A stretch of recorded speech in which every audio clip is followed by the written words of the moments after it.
Are you on the hunt for the perfect gift for family, friends, or coworkers?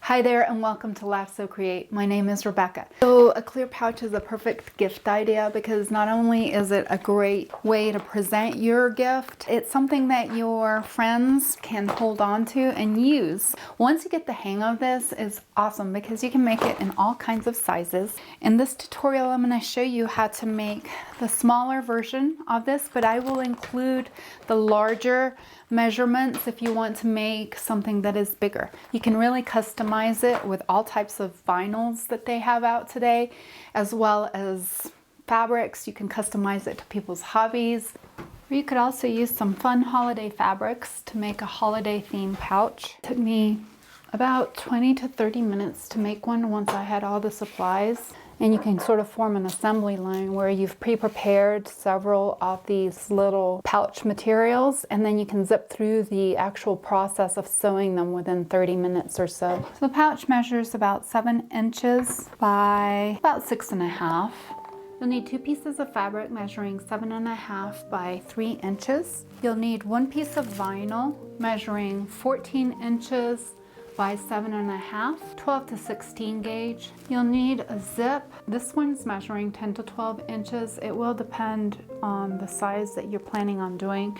So whatever size you choose to do, you'll want to make the zipper about 1 inch or 2 longer on either side. Now I'm using zipper by the yard, but if you're buying a zipper, you just want to make sure that it's bigger. It's better to go bigger, that way you have room to work with the vinyl as you're working with it on the machine. You'll need some coordinating thread. You can use polyester thread, whatever you have on hand. Some clover clips. You don't want to use pins in this project because pins perforate the vinyl, so you want to have something that you can just clip. A rotary cutter and mat is helpful, some scissors, and it's ideal to have some fabric scissors, some snips, as well as some scissors that you can use to cut the nylon zipper. When you go for a zipper, you want to make sure that it has nylon teeth because we will be sewing over the nylon teeth. You don't want to be getting one that has metal. Tissue paper is going to be important to help the vinyl glide on the bed of the machine. Double-sided tape, spray starch. You can really make this piece of fabric have a little more substance, so when it's feeding through the machine, so it doesn't pucker. A disappearing marker. I'm going to use a pencil, and you'll also want an iron, a hair dryer, as well as something that has a rounded tip so you can easily poke out the corners of the zip pouch. So if you guys have some of these bedding or sheet pouches, they actually make great use or recycling for the vinyl if you don't have access to vinyl. You'll want to first draw a line with your pencil at 1/4 inch away from both edges, and then you're going to take it to the ironing board and press it. You're going to press using the line as a guide in, and then you're going to press it in half. Now at this point, it is helpful to use spray starch if you have some handy. Just going to take each strip and fold it in half. Mark the side that has a fold on it. We'll do that for both strips. And you'll also do that for the zipper.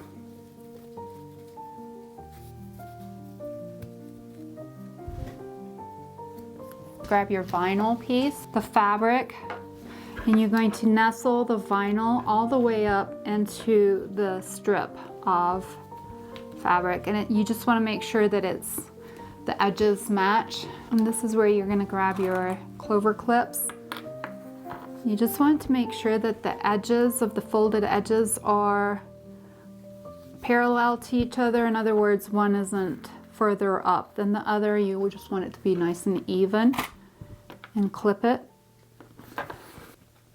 You also want to repeat it for the other side, like so.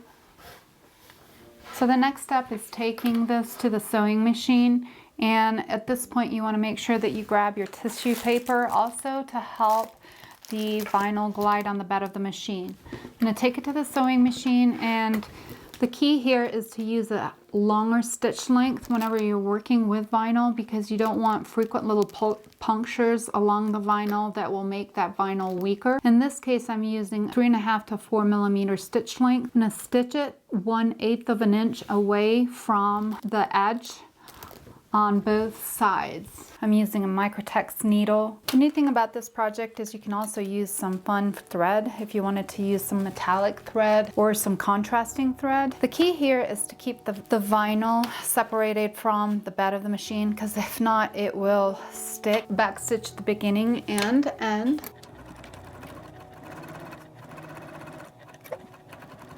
Backstitch.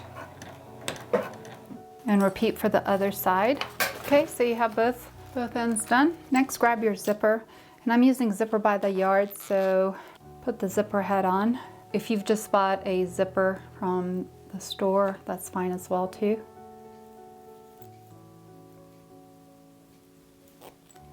Okay, at this point, you can do some back tacking across the teeth of the zipper, and that will help from keeping the zipper from flying off as you're working with the bag.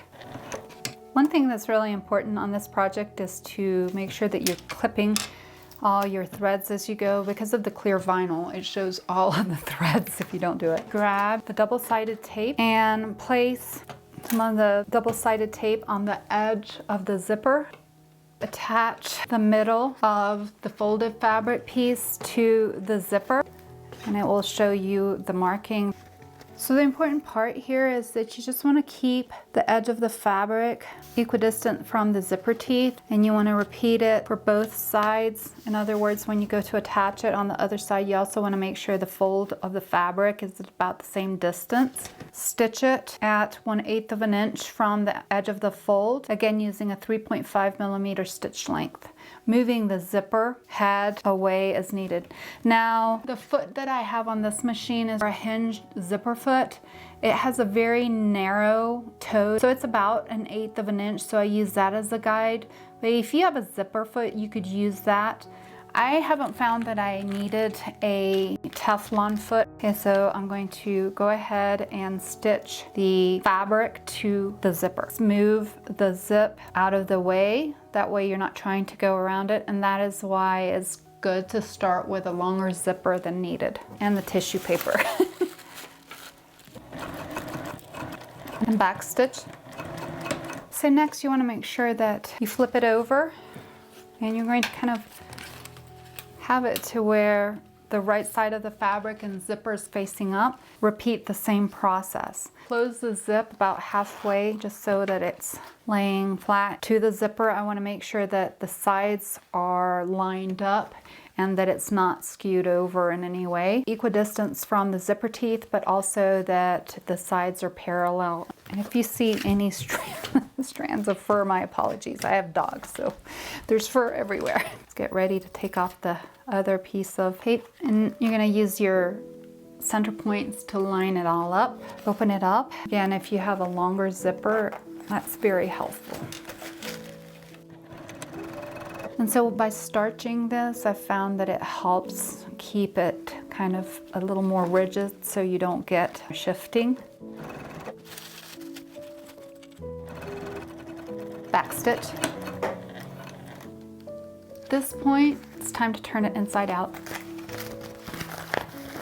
Okay, so now that I've turned it inside out, I'm going to pull it halfway closed. There's several options and variations to this. You could leave the zip at the top, or you can stagger the zipper to where you have some of the plastic showing. That's what I did for the pouches that I made. I left some of the clear vinyl on the top. So I left about 1/2 inch at the top. And so you can take seam guide, kind of measure to make sure that you've got about 1/2 inch at the top. You can clip it. Okay, once you have it to where you like it, it's time to get the bottom corners. So just so that you can see the difference of the options for the bottom.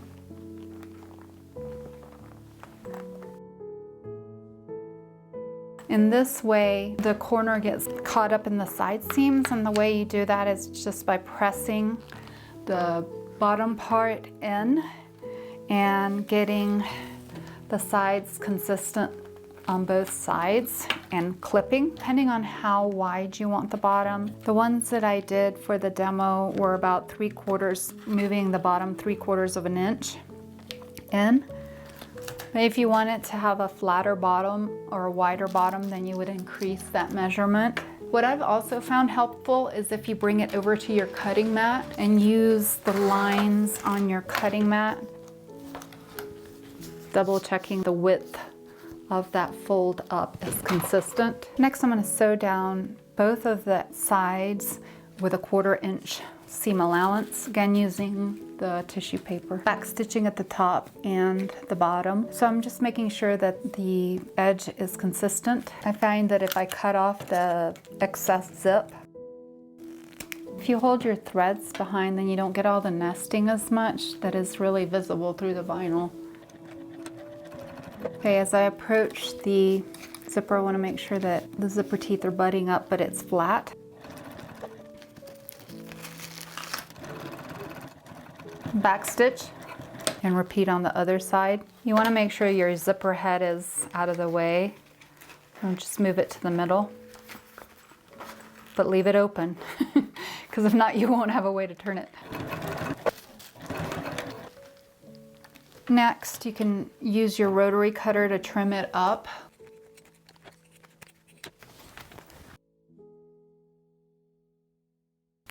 You'll have a nice box corner. Okay, so I did want to show you, if you plan on boxing it, would be to grab a Sharpie pen. You'll need a ruler, take your measurements, and in this case I was doing 3/4 of an inch. You're going to mark it. This is just a scrap piece of vinyl so you can just see the boxing of the bottom, and repeat it on the other side. And you will have the stitching on the side done, and you'll want to go from the stitching line over the 3/4 and from the bottom 3/4. So you'll have your box corners and you're going to open them up. And you're going to open up the seam that you just stitched as well so that it'll lay flat. You have to just kind of work with it, and you'll want to splay open the seam. And this is while the bag's inside out, by the way. You just want to make sure you have a line that is straight. And so then you're going to stitch at a 1/4 inch down or at 1/8 of an inch down. I prefer to do larger the 1/4 inch because then you can always trim it down if you want. And you're going to stitch all the way down. And that way, when you turn it the right side out, you'll have a nice box corner. Okay, so I'm going to turn the zip pouch the right side out using the hair dryer. Show you what and how malleable it becomes. I'm just using the back of a makeup brush, but it's rounded to push out the corners. And the heat erasable marker, whatever you've used, should disappear. If you like this tutorial, don't forget to give it a thumbs up, click like, and if you'd like to see more videos like this, please consider subscribing. Bye for now.